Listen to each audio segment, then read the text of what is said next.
나누실 말씀은 구약성경 시편 24편 1절부터 10절 말씀까지입니다.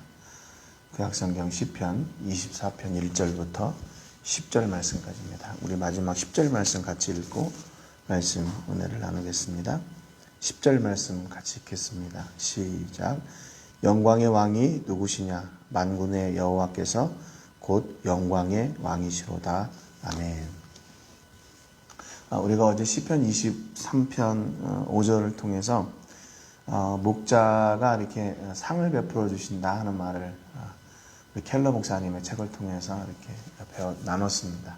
그것은 이제 물론 이제 어떤 또 다른 비유적인 해석 이야기보다는 그것도 있지만 실제적으로 목자들이 양을 칠 때에 양들을 푸른 초장으로 인도하기 전에 미리 목자들이 가서 그 풀 가운데 혹시 독초는 없는지, 또 해충은 없는지, 양을 이렇게 방해하는 요소들이 없는지, 이런 것들을 철저하게 다 이렇게 조사를 한 뒤에 양들을 이렇게 움직이고 또 그곳으로 인도한다 그랬습니다. 그것이 바로 하나님이 우리를 그만큼 철저하게 이렇게 우리를 위하시고 우리를 위해서 미리 준비하시는 하나님이심을 말씀을 통해서 같이 나눴습니다.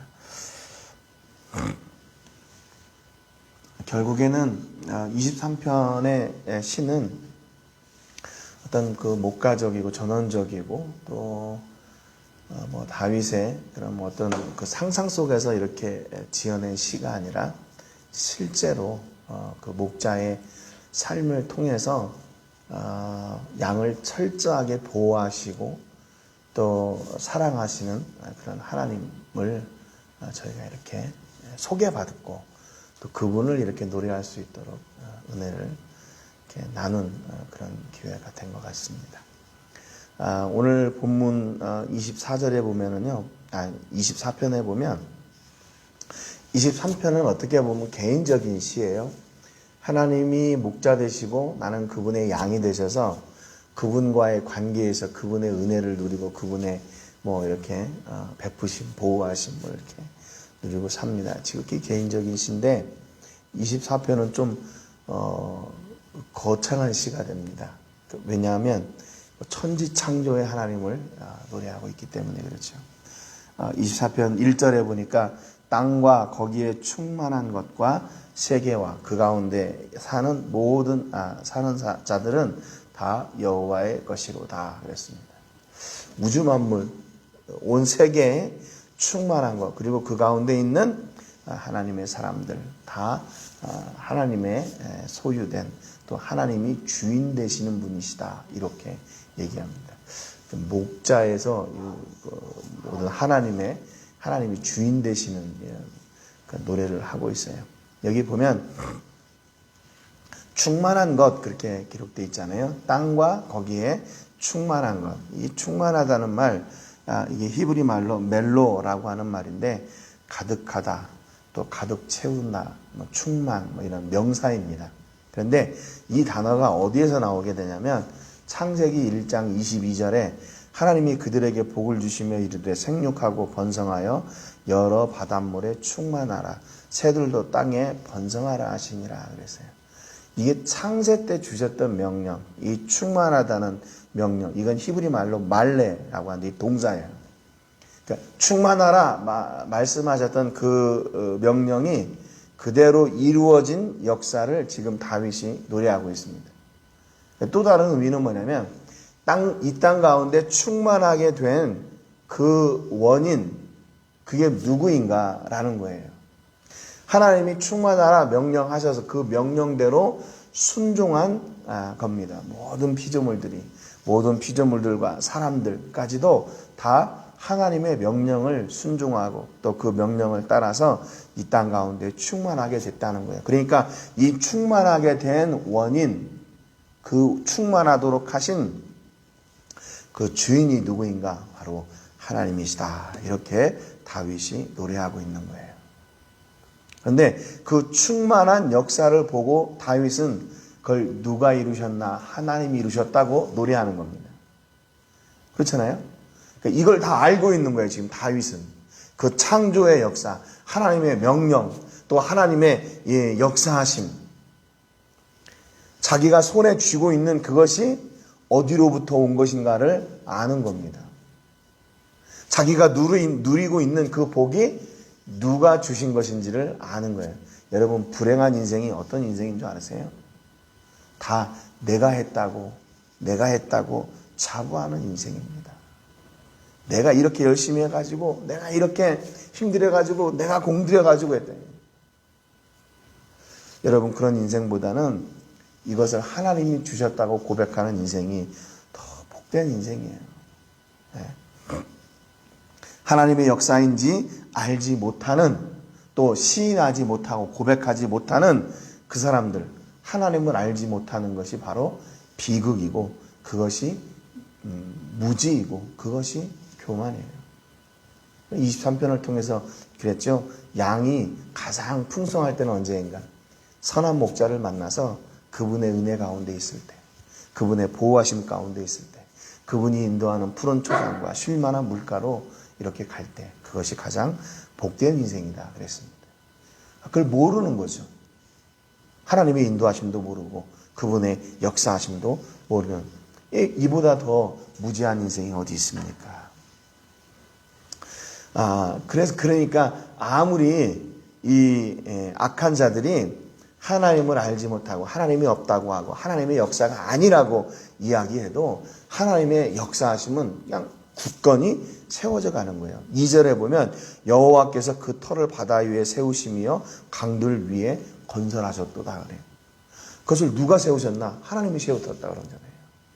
그러니까 그 하나님의 역사를 그 누가 부인해도 그 역사가 흔들리지 않고 부인되어질 수 없습니다.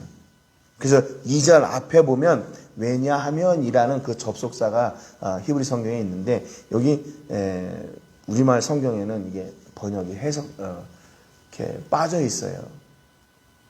영어 성경 같은데 보면 원인과 이유를 이렇게 나타내는 for라고 하는 그런 접속사가 이렇게 포함이 되어 있습니다. 그러니까 왜 이 땅 가운데 그 하나님의 명령을 따라 충만할 수 있었나? 그것은 하나님이 그렇게 세우셨기 때문에, 하나님이 건설하셨기 때문에 그 터를, 그래서 그 누구도 그 터를 흔들 사람이 없다 그 말입니다. 사도행전 13장 23절에 보니까 하나님이 약속하신 대로 이 사람의 후손에서 이스라엘을 위하여 구주를 세우셨으니 곧 예수라 그랬어요. 그러니까 하나님께서 구원의 길도 탁 세우셨어요. 예수님을 통한 구원. 그러니까 이 도를 누가 바꿀 수가 없다는 겁니다. 이거를 흔들 수가 없고, 이 진리를, 이 구원의 길을 누가 이렇게 그가 아니라고 부인하고 부정할 수가 없다는 거예요. 여러분, 그러니까 오늘 우리가 이렇게 살고 있는 거, 오늘 우리가 이렇게 누리고 있는 거 누구의 은혜입니까? 전적으로 하나님의 은혜. 하나님이 그렇게 해 주신 거예요. 네. 그래서 3절부터 보면은 하나님의 이런 하나님 앞에 설 수 있는 사람이 누구인가? 6절까지 이렇게 서로 다윗이 노래하면서 질문하고 대답하고 이런 형식으로 이렇게 이어져 있어요. 3절에 보니까 여호와의 산에 오를 자가 누구며 그의 거룩한 곳에 설 자가 누구인가? 이렇게 이야기합니다. 여기 보면 여호와의 산은 이렇게 거룩한 곳, 여호와의 산과 거룩한 곳이라고 나와 있는데, 이게 어떤 곳이냐면 결국에는 두 개가 다 구별된 곳입니다. 구별된 곳. 거룩하다는 말이 구별하다는 말이에요. 히브리 말로 카데시, 여러분 잘 아시죠? 구별된 것이 거룩한 것이라는 거죠. 그러니까 하나님께서 이렇게 구별해 놓으신 곳에 설 수 있는 사람이 누구인가 그랬더니 4절에 곧 손이 깨끗하며 마음이 청결하며 뜻을 허탄한 데 두지 아니하며 거짓 맹세하지 아니하는 자로다 그랬어요. 5절에 보니까 그는 여호와께 복을 받고 구원의 하나님의 의를 얻으리니 이는 여호와를 찾는 족속이요 야곱의 하나님의 얼굴을 구하는 자로다 그랬습니다. 하나님의 구별된 자리에 설 수 있는 사람들이 어떤 사람들이, 그들의 자격이 뭔가 보니까 손이 깨끗하고 마음이 청결하고 뜻을 허탄한 데 두지 않고 거짓 맹세하지 않는 사람, 그들은 하나님께서 주시는 복을 받고 의를 누리고 하나님을 찾는 사람들이에요. 여러분은 어떻게 생각하세요? 진짜로 우리가 하나님 앞에 설 자격이 있습니까? 이렇게 다윗의 노래에 따라서 하나님 앞에 설 수 있는 사람이 누구인가? 손이 깨끗하고 마음이 청결하고 뜻을 허탄한 데 두지 않고 거짓 맹세하지 않고 하나님을 찾고 하나님을 기대하고 하나님을 바라는 사람. 여러분, 그럼 내가 하나님 앞에 설 수 있는 그 자격을 내가 다 갖췄습니까? 나는 당당하게 나는 하나님 앞에 설 수 있습니다 라고 이렇게 고백할 수 있는, 그렇게 자신 있게 이야기할 수 있는 사람입니까? 여기 보면 이걸 잘못 해석하게 되면요, 어떻게 해석할 수가 있냐면, 야, 내가 하나님에 설 수 있는 이유는 뭐야? 내가 이렇게 정당하니까, 내가 이렇게 앞서도 얘기했지만 손이 깨끗하고 마음이 청결하고 내가 뜻을 허탄한 데 두지 않고 하나님을 내가 바라는 사람이기 때문에 나의 믿음이 좋으니까 이렇게 하나님 앞에 섰지, 이렇게 얘기할 수 있는 거죠. 여러분, 그게 사실입니까? 아니에요. 이거를 좀 우리가 좀 더 이렇게 세심하게, 현미경처럼 세심하게 이 과정을, 우리가 어떻게 하나님 앞에 설 수 있나, 이 과정을 좀 이렇게 조명해 본다면 우리의 깨끗함이 먼저인가, 아니면 하나님의 선하게 인도하심, 그분의 은혜가 먼저인가 하는 것을 볼 수가 있어요. 얼마 전에도 그런 설교를 드린 것 같은데, 은혜인가 내 공로인가 하는 거예요. 이거를 시간 순으로 잘 현미용으로 자세하게 나열해 본다면, 첫째는 뭐냐면 하나님께서 우리를 정결하게 하심이에요. 그리고 우리가 정결하게 됨으로 구별된 자리에 서게 되는 거고요. 그리고 세 번째로 그 자리에서 하나님께서 예비하신 복을 누리게 되는 겁니다. 순서적으로.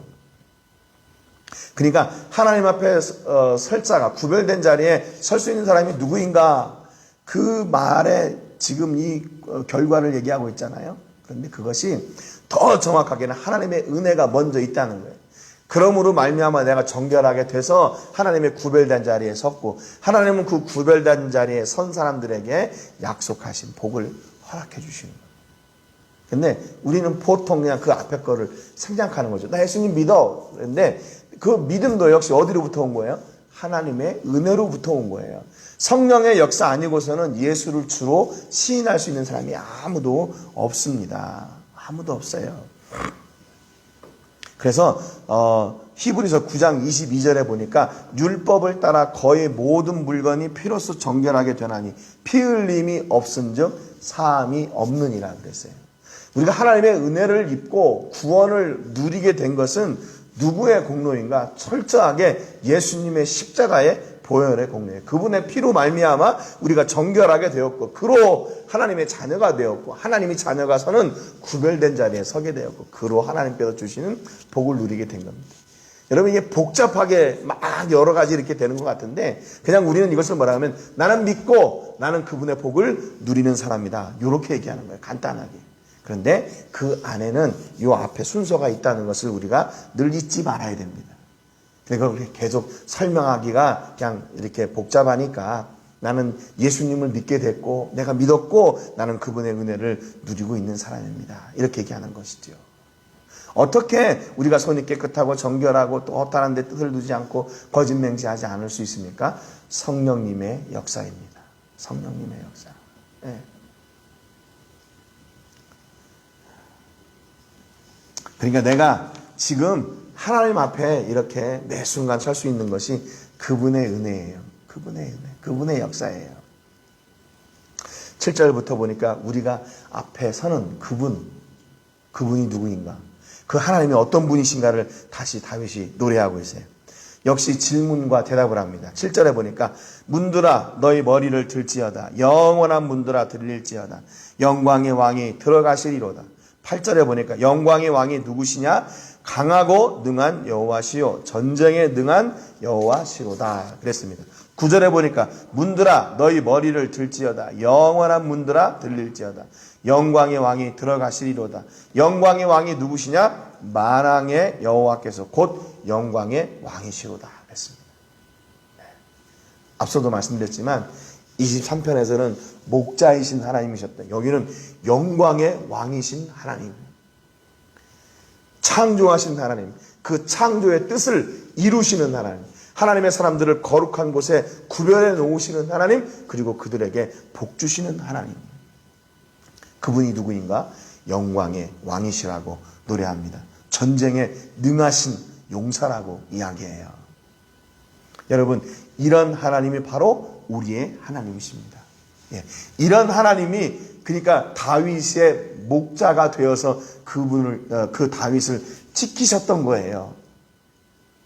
영광의 하나님이, 또 전쟁에 능하신 하나님이 목자의 모습으로 다윗에게 오셔서 그렇게 따뜻하게 다윗을 보호하시고 인도하시고 복을 주셨다는 겁니다. 여러분, 단지 다윗에게만 주셨습니까? 아니요, 우리들에게도 주시는 거죠.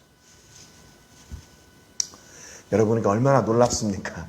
그 하나님의 변장술이 얼마나 놀라워요. 예. 그런데 믿음은 뭐냐면 그 우리와 함께 하시는 목자이신 그 하나님의 본질이 무엇인가를 바로 알고 고백하는 거예요. 그분이 어떤 분이신가? 그분은 전쟁에 능하신 하나님이시고 영광의 왕이시다. 예. 그분은 강하신 분, 능력이 있으신 분, 전쟁에 강한 용사이신 분, 영광의 왕이신 분. 여러분, 오늘도 그 하나님이 우리와 함께하고 있어요. 그분의 임재하심, 그분의 인도하심을 보는 것이 무엇입니까? 그게 바로 믿음이에요. 믿음으로만 그분이 보입니다. 믿음으로만 그분의 은혜라고 고백할 수 있어요. 믿음으로만 그분이 인도하시는 자리에 우리가 설 수 있어요. 그러니까 양이 목자를 따라가는 이유가 뭐라고 그랬습니까? 목자가 양을 잘 알고 양도 목자를 잘 알기 때문에 가는 거예요. 그게 뭐예요? 신뢰라는 거예요. 신뢰. 그게 바로 믿음이죠. 믿음. 그래서 믿음은 목자가 인도하는 그 길이 자기를 죽이는 길이 아니라 살리고 생명으로 인도하는 길인 것을 믿고 그 길을 가는 거예요. 여러분, 오늘도 영광의 왕이신 그 하나님의 인도하심을 따라서 오늘도 그분의 인도하심이 나를 살리고 나를 새롭게 하고 나를 강건케 하고 나를 평안하게 하고 내게 귀한 복을 주시는 하나님이심을 믿는 믿음으로 순종하며 나가셔서 그곳에서 예비하신 하늘의 복을 누리시는 여러분 되시기를 주님의 이름으로 축복합니다.